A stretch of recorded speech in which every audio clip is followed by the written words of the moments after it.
I pledge allegiance to the flag of the United States of America and to the republic for which it stands, one nation, under God, indivisible, with liberty and justice for all. Thank you.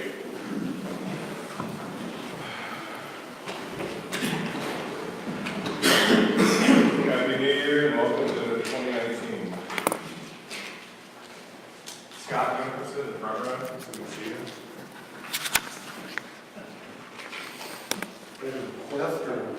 Hiding in the back. All right, first item on the agenda is the consent agenda. Alderman Holbert. I move to approve the consent agenda. Thank you. Alderman Miller.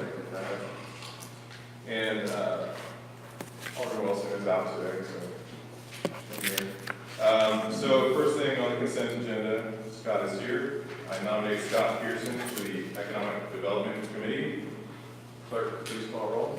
Alderman Blumker. Aye. Alderman Chevalier. Aye. Alderman Hurlbert. Aye. Alderman Atkins. Aye. Alderman Sarver. Aye. 5-0. Motion carries. Scott Pearson is on the Economic Development Committee representative for the Chamber, replacing Leah Jennings. Publicly want to thank Leah for her time. And Scott, thank you for stepping in as you've now stepped away from being president of the Chamber. Appreciate you coming up here for us on a Tuesday evening once more. Help us out. All right, so on the rest of the consent agenda and the discussion. All right. All those in favor of approving the consent agenda say aye. Aye. All opposed say no. Motion carries. Next item on the agenda, mayor's report. We have a couple things. We do have a proclamation for Jim Hampton. He couldn't be here tonight. We will get that published out there. Jim was the executive director of Clay County EDC since 2001. He's still kind of serving at the EDC according to Nikki, and he's budgeting. So we appreciate Jim's service. We have a proclamation we'll send over to him as well.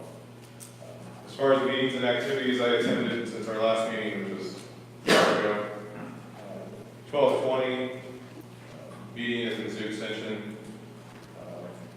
On the 3rd of January, meetings here at City Hall. On the 4th, I was at the middle school speaking with the 8th grade leadership class.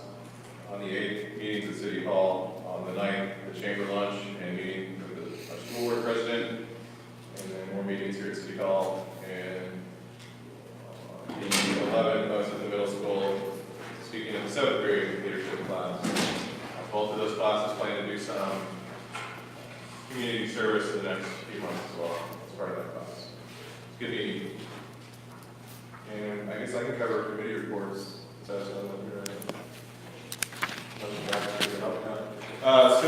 EDC, planning and zoning met last week. I attended that as well. We had Tally Plaza, which is on the agenda for tonight. Jack, how many permits did we end with last year? 184. 184. We've had a couple coming this year already. 3? 2 or 3 more sitting, Okay. haven't gotten processed. And it was a short planning and zoning meeting. Under an hour. That's it. And next is the administrator's report. Ms. Wagner, you have anything to report? I have a few items, in addition to the information that's included in your packet. I wanted to provide you a brief update on this weekend's storm. We used about half the amount of salt and sand that we used in the last storm. This was wetter, heavy snow, and actually it was a little easier to move out of the way. And we didn't have the layer of ice under it that we had the last time. We do have on order and should have delivered in the very near future additional sand and salt to get us through the rest of the winter. We know we're looking at the possibility of another event this weekend, so we're gearing up for that. We, as staff, and I didn't see anything really on social media, we had no calls or concerns, complaints with regard to widespread power outages. And the report from KCP&L is that they don't have numbers for Smithville because we were so sparsely hit as opposed to some of the areas down south in Kansas City and even further south where they had pretty significant outages because of cut down tree limbs on power lines. So we have really low overall impact. Candidate filing closed today for Board of Aldermen. We had 3 individuals file.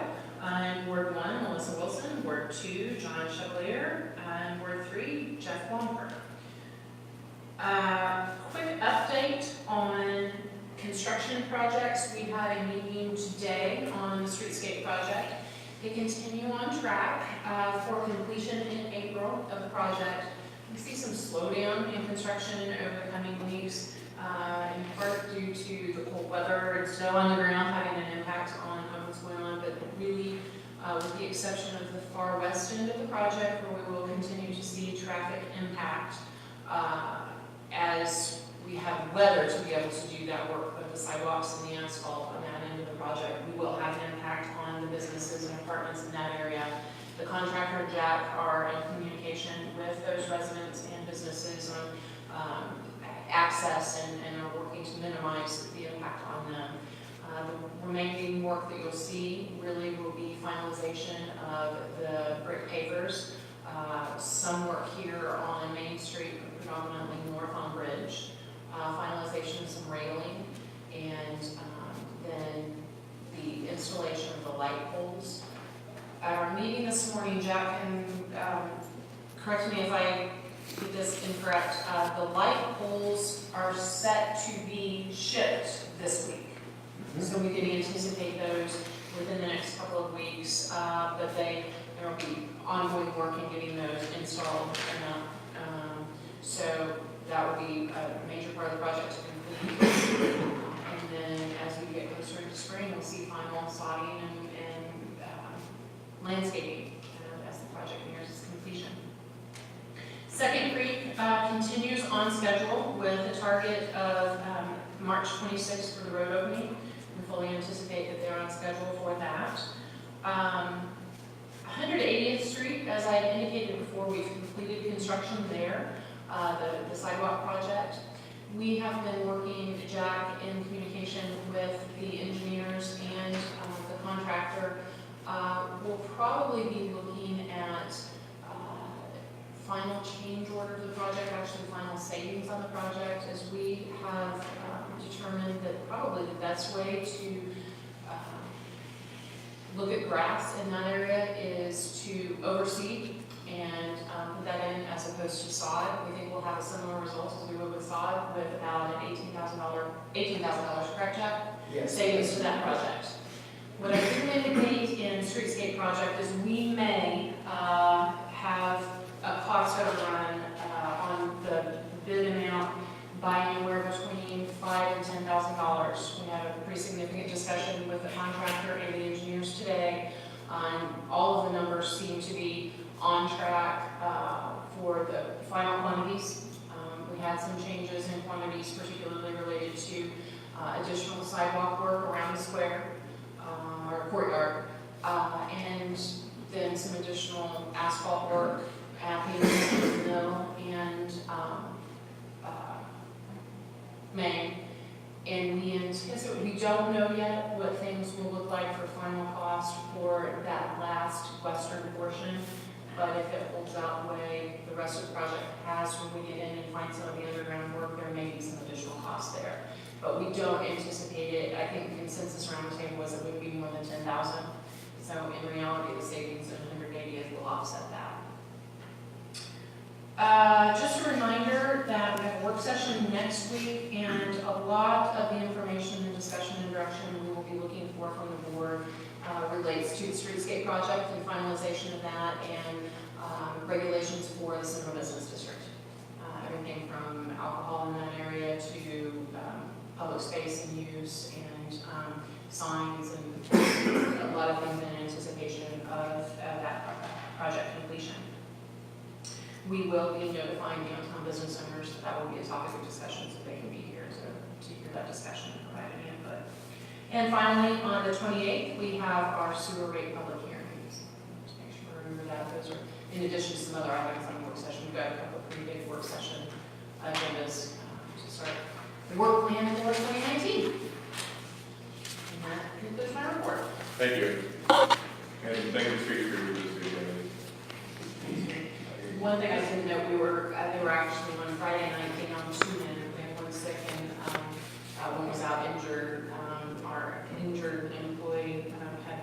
himself off work and had some pretty significant issues with the leg, but actually did come in and was on Saturday, so.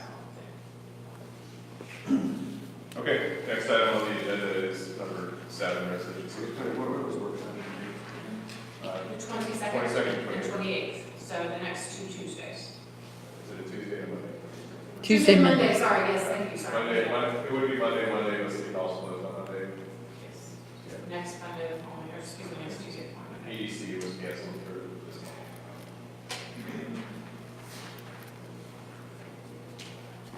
Okay, next item on the agenda is number 7. Thank you, Scott. Thank you. Resolution 653, Alderman Bunker. I move to approve resolution 653 awarding bid number 1902 for walking trail design. Thank you. Alderman Atkins. Second by Alderman Atkins. Any discussion? Jack, what's the timeline on this design?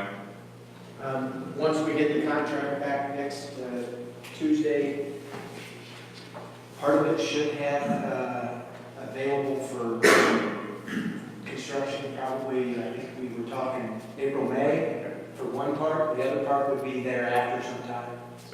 So the plan was still to get the south commercial sidewalks open by around school start, right?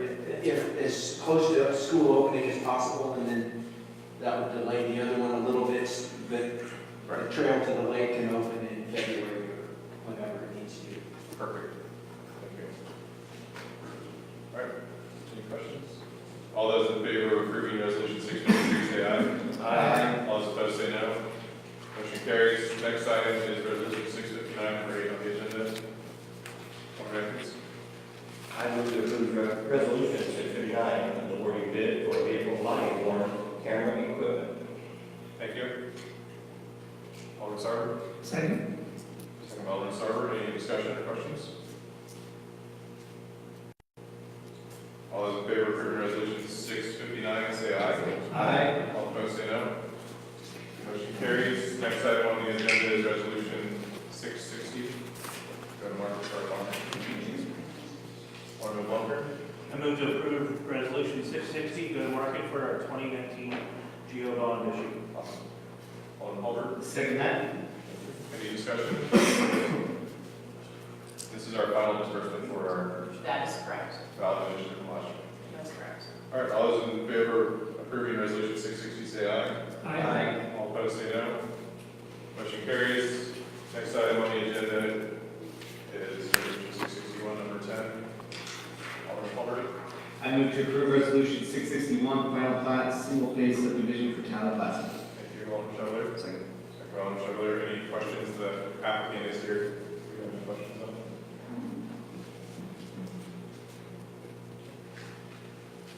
All those in favor of approving resolution 661, say aye. Aye. All opposed, say no. Motion carries. Next is public comment period. For our public comment policy, please state your name, address, and topic before speaking. Each speaker is limited to 3 minutes. And the first one I had come in was Connie Murphy.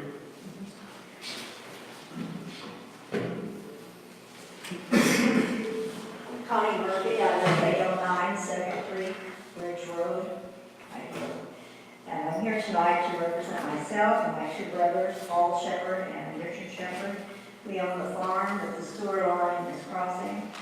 That's a problem for us. Our problem is we're requesting $3,377 in reimbursement for our soybean crop that was damaged. And we were contacted about this crop. When we were contacted about the sewer line, we asked several times, because this is cropland, what happens to our crop? You will be reimbursed. We were told several times we would be reimbursed. Well, when we come to the Cynthia Wagner, and that's not her problem, we've asked for reimbursement, and we got a written, anything written down. She said she could not pay us. So now we're here. We did not have anything written, but our city administrators did tell us that we were being reimbursed. That's why we're here. And our farmer has indicated that he planted 45 acres and only was able to harvest 39. So, and we not only lost a portion of this year's crops, but we're told that we're going to lose our spring crop because the sewer line may be delayed. So actually, that's about all I have. We just would like to be reimbursed if possible. And what was the dollar amount again, The please? dollar amount is $3,377, and that is figured from 309 bushel lost at market value of $866. If there's anything else, I just like for the council to consider that for reimbursement. Thank you for your time.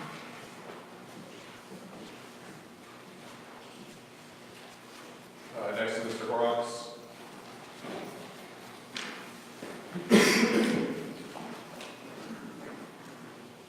Hello, I'm David Horrocks, 18405 North Main. I've been here a couple times over this sewer easement agreement, the settlement. Here to try to finalize it. When I give you guys the proposal that Cindy told me that I should do, I did that. She come back and said none of that would change. I don't know, did you guys read any of that, what I proposed on The proposal was presented to the council and the counter was staying the same? provided back, which was communicated to staff. Okay, part of that, in the first meeting, the mayor did say that all four of those sewer and water tap should be, would total it to 20,800. And by doing that, if I gave up the main put in, the extra pipe to come across that creek, I give you what that proposal would cost, judging off what I had put out here on 169. That was under what it cost me to do that, just for a sewer on there. What we're wanting is at least paying for the sewer taps and the water taps on 4 of each, instead of 3 that was on one property. I bought that other property knowing that it had a water and sewer tap on there, and that was an agreement that would go with that. We feel like we should at least be paid for those sewer and water taps all in total, and give up that extension coming across the creek there. So that's where we're at to try to finalize this, at least pay for those. And give up that. On putting that the sewer line just on 169 house, and that ain't even 120 feet to go across there. That was well over 20,000 just out of my pocket. And I followed every rule that the city wanted on that. Like when we dug up the street and we poured concrete 14 feet deep, so, and when going across, if we go across that creek now, put a pipe across on my property, I'm seeing that it's even gonna cost more to do that. Just by what it cost me to tap into this sewer. Because when you cross a creek, you're supposed to pour those pipes anytime you cross a creek. So that's kind of where we're at. We want that finalized on that. At least that. If we give up that pipe, we want at least pay for all 4 sewer and water taps fees. And on the if we do this, and we finalize this, we want that force main to say in this easement agreement where those force mains lay on those properties right now. And diagram it out, not just an open on all that acreage. Because in later on in life, who knows, it might come in and put a gravity feed through there. And now we're back at same situation, so. Thank you. Pardon? Well, that is consistent with what you had requested when you and I last met, correct? It's consistent, but I had on there that pipe, the price of that pipe, to put that pipe across, remember? Yes, And that was 20, that came out, that came out to almost 26,000. So yes. if we gave up that, because just doing that pipe across there was well over And $5,000. what we had indicated was 15,000 and change based on 3 connections. On free connection.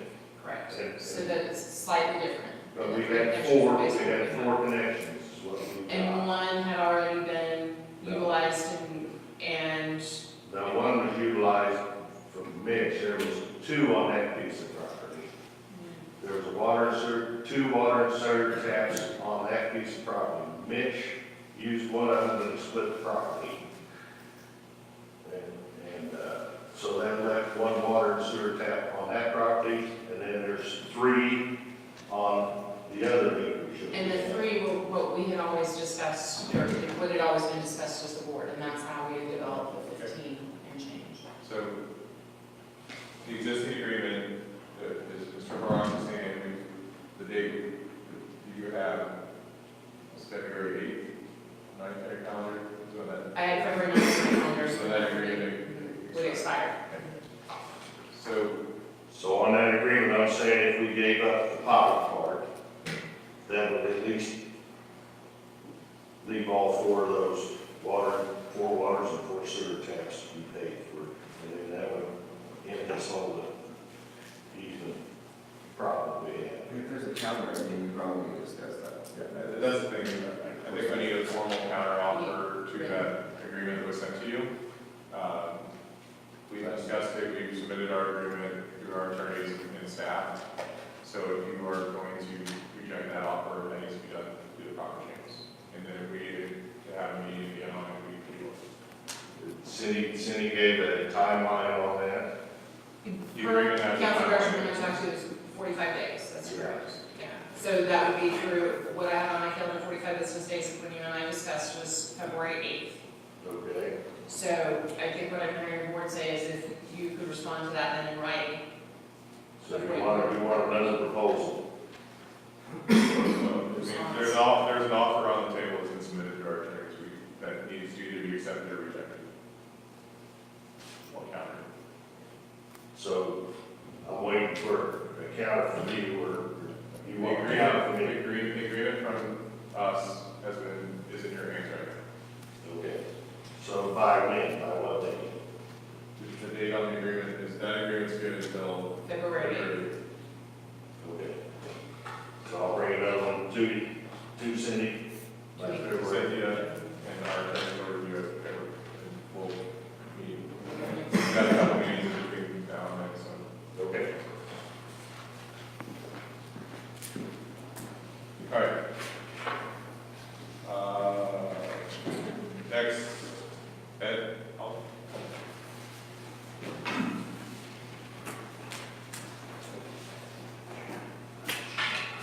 Thank you, Honorable Mayor and members of this board. My name is Ed Holly at 1707 Northeast 181st Street, Smithville, Missouri. You guys, some of you guys know me, as I used to be on this board years ago, and involved in economic development and planning and zoning commission and other things as well. Now that my family is staying here and I'm going to get back more involved, I wanted to make a comment here regarding kind of a concern that I've heard through many residents that came to me over the last several months regarding kind of the planning of the streetscape. And basically, if you look the way it was shut down during the peak holiday season for these businesses.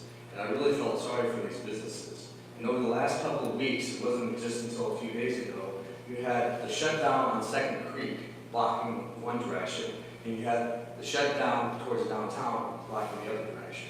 And I've had a lot of residents say that they're basically not coming downtown because of all the mass confusion and all the construction that's going on. And what concerns me as a resident is the fact that in December, from December 2017 over to December 2018, that 1 month, this for each month, to correlate the months, we lost 20%, a little roughly 20% of our sales tax for businesses. So last month, it was 20% less than December of 2017.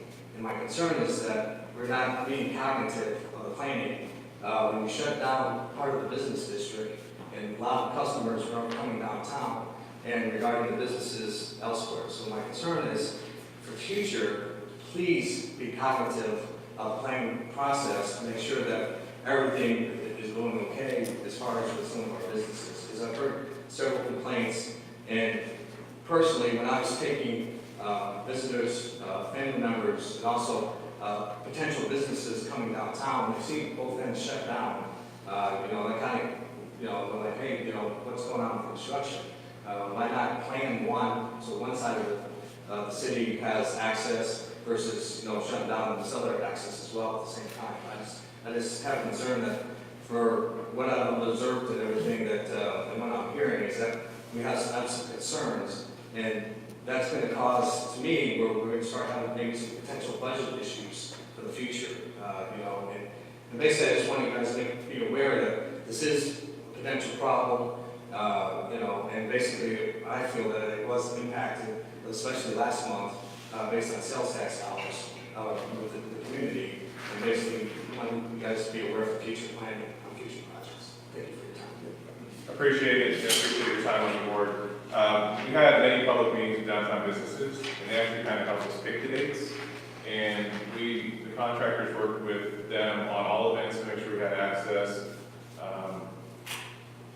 And since it's a valid initiative to get that work done, I don't know that there's much more we could have done with the downtown businesses to provide access. And the ones I've talked to, some of them had their best months ever in December. So it's not always about access. Sometimes it's about the business owner's attitude as well. That keeps residents away. So we did have, we worked with them, we talked to them, we asked them when to start and finish it.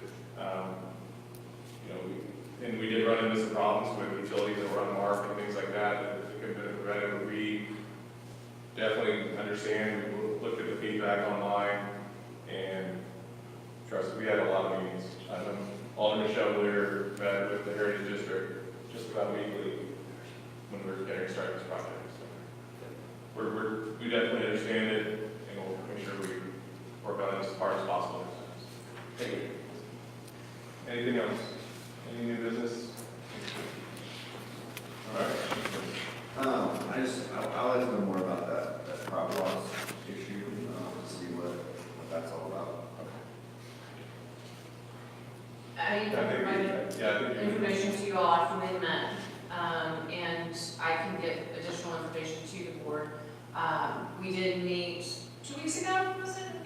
Friday, a couple weeks ago, with Mrs. Murphy, her brothers, Jack and I met. We did have the easement agreement information, as was included in the easement, and as Mrs. Murphy said, they were paid for a temporary and a permanent easement. And the easement agreement specifically outlines I think the note on it, easement acquisition to cure damages, which is what the area that would have indicated crop loss, it was indicated as NA, so not applicable. So our read on that, and we did provide it to John, and I apologize, I hadn't gotten back with you all, we did hear back from our attorney. His interpretation of reviewing those documents is that there isn't anything owed for crop damage because it is not specifically outlined in that easement agreement. And so long as we are staying within the temporary and the permanent easements, our amount owed to them based on that agreement is what's outlined there, and it does not include crop damage. We also have had our contractors go back out and measure the areas and ensure that we've stayed within that easement area. So from John's review, there are no crop damages owed. So we were told that we would be reimbursed for. And it's my understanding that, that was a verbal discussion at the time,